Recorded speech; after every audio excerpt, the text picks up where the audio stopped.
So a little bit hard to imagine, but there's this whole outdoor area, which over here, we're doing a partnership with Future Farmers of America to do an above ground garden for people with disabilities to take care of. And then as this wraps around, all that grassy area is going to be turned into every type of outdoor environment that somebody in a wheelchair could come across. Sand, gravel, curb cuts that aren't curb cuts, stairs, different funky things. And intermixed in it will be an obstacle course that will time people, because one of Robert's funnest things was outside Craig Hospital. They had like a racetrack for wheelchairs, and by the time he left, he had the fastest time, and he worked on it every day. So whatever floats your boat. I mean, we just put 10-foot wide, almost mini mown on from this side to the extreme other side of the property, and we're kind of calling that our Lucas Oil drag strip, but for meaning. But this is a cool space, right? We're partnering with a nonprofit that's downtown. They have a coffee shop downtown, and 100% of the people that own, manage, and operate it have disabilities. What is it called again? I can't remember. Oh, okay. I'll ask Brandy, but they're coming in here. They're gonna coffee shop, protein shake, light meals, another social hub. But most importantly to me is a constant stream of people over there that can learn to be baristas. And in my opinion, if you're a barista, you can work anywhere, on any corner, right? So this space is for that extra outside door access in case you want to go different hours or open on the weekend. I mean, so I'm just excited about this type of added partnerships. Because let's face it, at the end of the day, if somebody wants to go back to work, they need to be trained. They need certain equipments. And so, for example, the Fehrenbach Foundation downtown, that's all they do is train and place people with disabilities to, I mean, it's what people want to do now, right? For the whole inclusive ranking and sustainability ranking, we need more people with disabilities. So this can be a conduit from us to him. He might have an office upstairs. We give him event space to do training sessions and everything, and let them just put more people in the workforce. That's another, talk about the VA, don't get me started, right? But if you get active military disabled, like in Iraq, Afghanistan, and we train you, we get you physically and mentally prepared, get you trained and get you back in the workforce, they take away your benefits because you went back to work. How backwards is that? We ought to be encouraging this, we ought to be funding this, because I think 80% of the time, a lot of people just join the Army for a job, right? This is my job, I'll figure out what to do later. And then they get hurt and it's where's my support, right? So what condition is the sports arena in? Is it... We'll go there next. Okay, I was like, Yep, it's on the way. That sounds pretty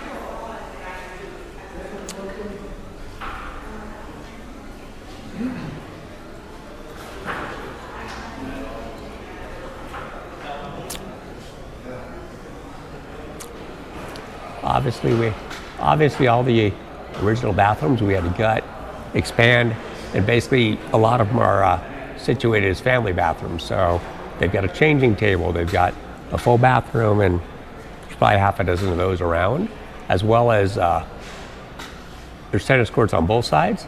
So there's new, refreshed, all ADA upgraded locker rooms for those. So we'll probably travel through those at some point.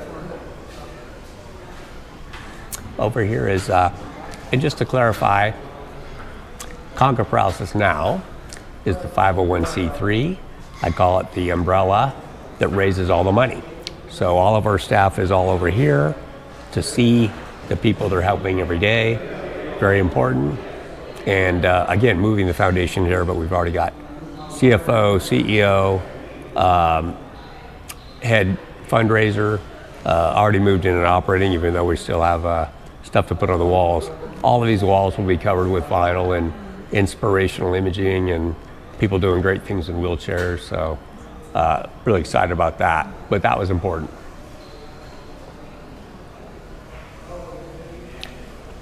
Like, it's funny, in supporting research over the years, we found so many times where the research was done not anywhere near the people who's trying to help, which I think is stupid. You have to have that visualization of what you're working for, right? So the space gave us that opportunity.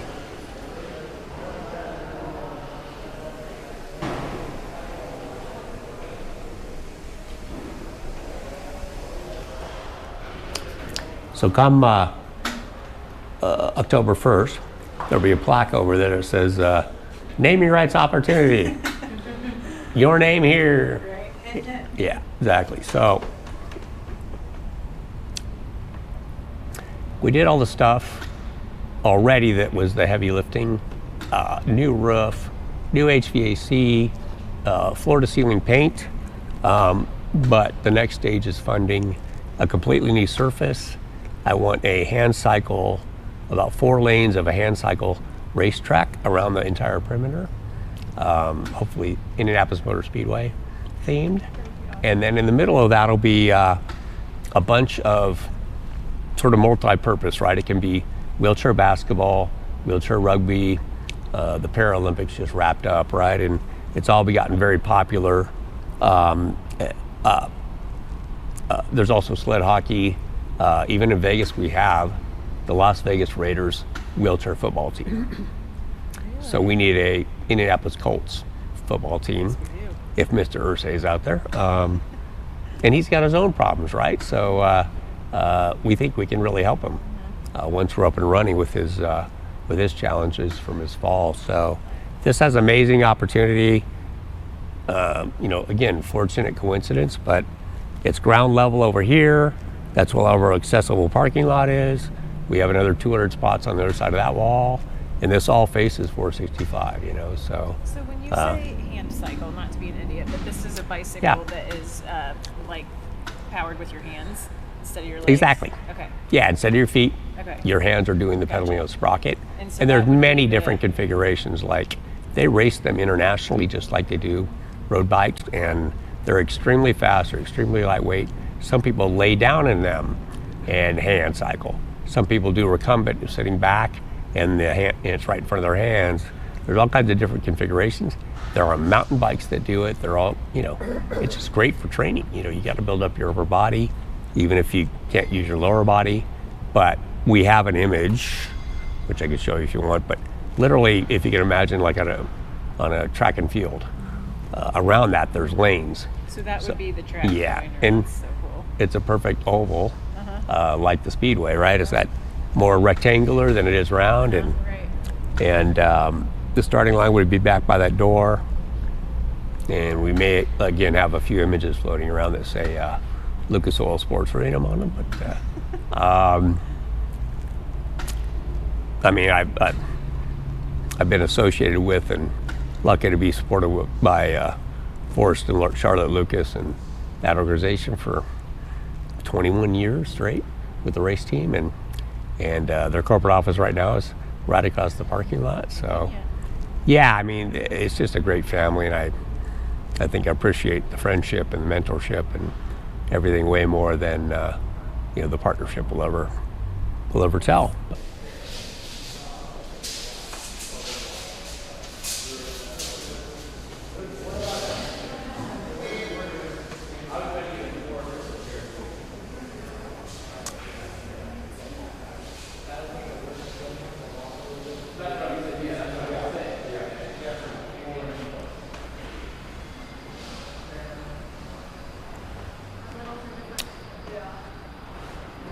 They're all in training, but this is another one of what I call our turbocharging opportunities for NeuroHope, that overhead walking system.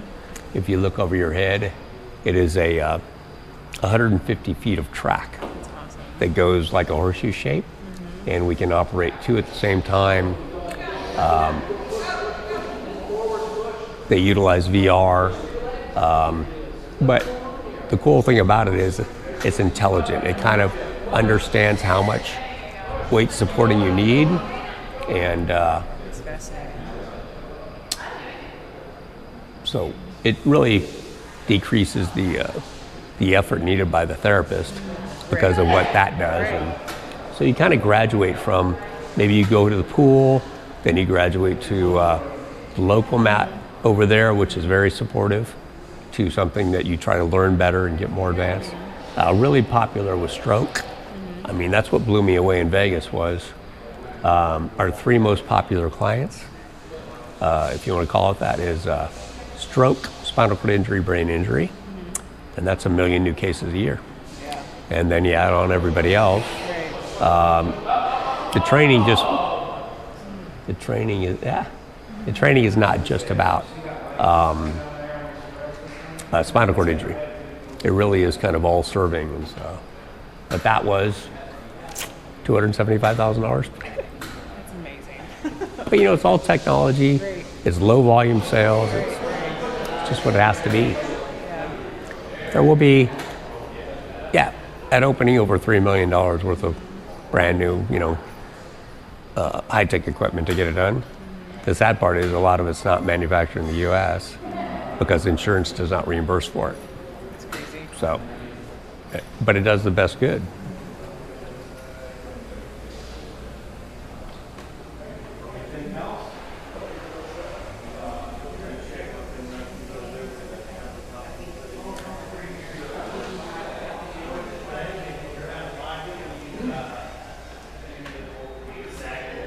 So, like if you're designing, you're building from scratch, like you may not spend the money on these types of spaces, but these are critical. That they'll be having daily, like, what's the word? Daily social, daily, like people giving presentations on the benefits on CBD or nutrition or wheelchair clinics. Just all the Like educational seminars, weekly offerings, day in and day out, and it just all, like we charge $50 a month to be a member and get to use all this stuff for free. That's amazing. But really, we waive it if we need to. It's just important they get this kind of access. And of course, all the furniture's coming next week, and they're installing all the LEDs. But this will be just full of tech and Zoom opportunities and stuff like that. So. Is this like enormously bigger than the one in Vegas? Oh yeah, Vegas is 7,500 square feet, Oh wow. and we rent it. We don't own it, so Right, okay. less. We have the high-tech equipment, but we don't have the pool. And this is 114,000. So all told, just the driven part though is 30. Wow. So it's Exponentially 5 bigger. times. Yeah, crazy. Yeah, so it's really been a toy house for that matter. Right. But of course, the more room, the more you spend.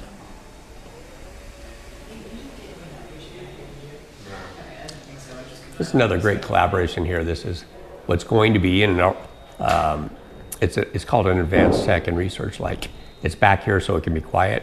That there is another IndyCar owner that owns a bunch of rehab hospitals, and he's developing this technology using gaming to help brain injury and other things called Mind Maze. Brad Hollinger bought this room for his technology, so we have an unending amount of clients that would like to participate in clinical trials. So That is so cool. that's what that room's about, and we got about another 6 rooms available for that kind of Popular. popular, so that kind of situation. Yeah. So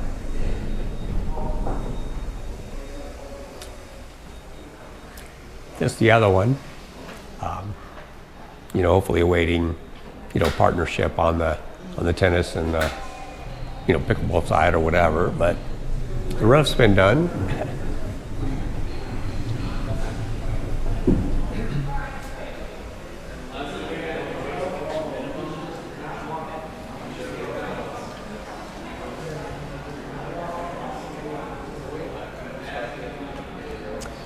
A couple of things. If people were down there before, they would know that all of this used to be 4 racquetball courts with 25-foot high ceilings. And in the middle is our pediatric center, which is entirely cinder block and soundproof because the kids don't want the noise. So we kept 1 racquetball court, but we basically put an entirely new roof in here and created an extra 3,000 square feet up top. basically mezzanined it and finished this all off. Otherwise, that ceiling was 25 feet up there. That's crazy.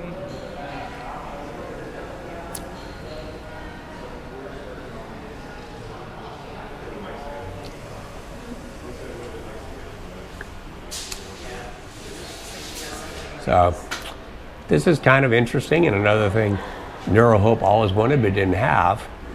90% of the time they're just going to send you home and you don't have the money to furnish your kitchen. You just have to adapt it. So this is a regular kitchen that will have a fridge and an oven and everything. So they bring the clients in and teach them how to cook, how to live life with a regular kitchen if you don't have the money to adapt it. And it also has got to pass through for a kitchen when we have events. They thought of everything. The team did, yes. A lot of staring at plans and trying to figure out, that's the only difficulty is, it had great bones, a hell of a lot of concrete. Right. How do we fit what we need in that hole when it really wasn't sort of meant for that? Yeah. And then also on the bottom floor, we would like higher ceilings, we would like a few other things, but with the paint and everything else, it's coming together okay. That's pretty amazing. We want it to be really nice, and that is one thing we found in Vegas. Like I said earlier, it's amazing to me that it's nonprofit, but I think that just speaks to the support that you have. What incredible support, to be able to make this. I mean, pre-paralysis and now, everybody knows I don't do anything half-assed. It's they typically accuse me of biting off more than I can chew, but I live in Vegas. Call me a risk taker, but Vegas has a mentality of build it and they will come. And to some extent, that's where we're at too. But we left enough undone so that we can say, hey, Be flexible. if you want to wrap your arms around this, Right. you want to create a family legacy, Right.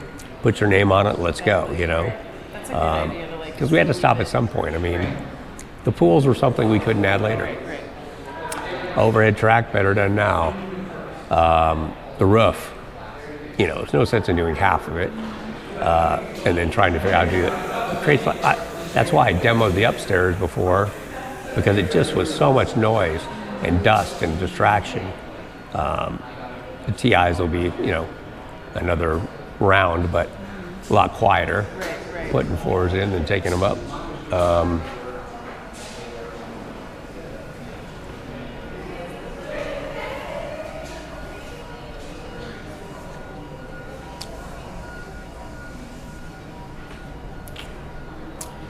Show you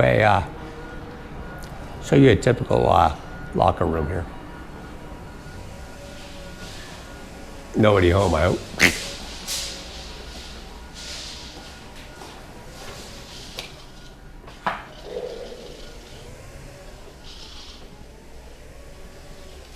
Fantastic. Everything wheelchair accessible. Yeah, you got to always have a racing theme too, but you'll notice the difference in the sinks are lower, everything's a wand hand movement, and it's like everything's bloody expensive when it comes to upgrading to electronics and hand wand movements, and 10 times the price on dryers and flush systems, and these are all ADA, so they take up more space. Right. Every one of them, not just one, Right. is ADA accessible. So That's I think we've got 100 ADA parking spots out there, so a little better ratio than Yeah, restaurants. Right. Exactly.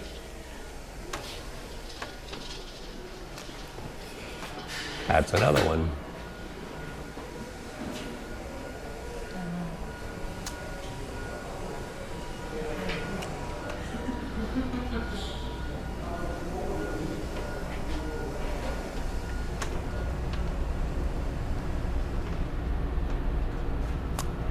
Another just,